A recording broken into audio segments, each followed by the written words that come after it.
আজকে আমি ট্রাই করলাম ভাইরাল ডেজার্ট আইটেম। অনেক দিন ধরে ফেসবুকে এই পাউরুটি আর আইসক্রিমের ডেজার্ট আইটেমটা দেখছিলাম।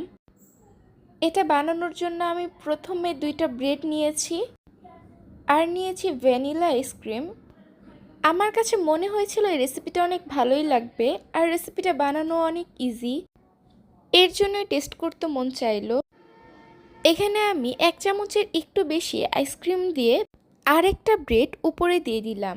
এরপর দিয়ে দিচ্ছি কড়া করে বানানো দুধ চা। রেসিপির মূল উপকরণটাই হচ্ছে দুধ চা। তো এই ডেজার্ট আইটেমটা এখন রেডি। আসলে এটা অনেক ইয়াম্মি খেতে। চাটা দেওয়ার ফলে ব্রেডটা অনেক তুলতুলে হয়ে গিয়েছিল, মুখে দিতেই গলে যাচ্ছিল। একদম পুরো মাখন মাখন একটা ফ্লেভার। আজকের মতো বিদায় নিচ্ছি। আল্লাহ হাফেজ।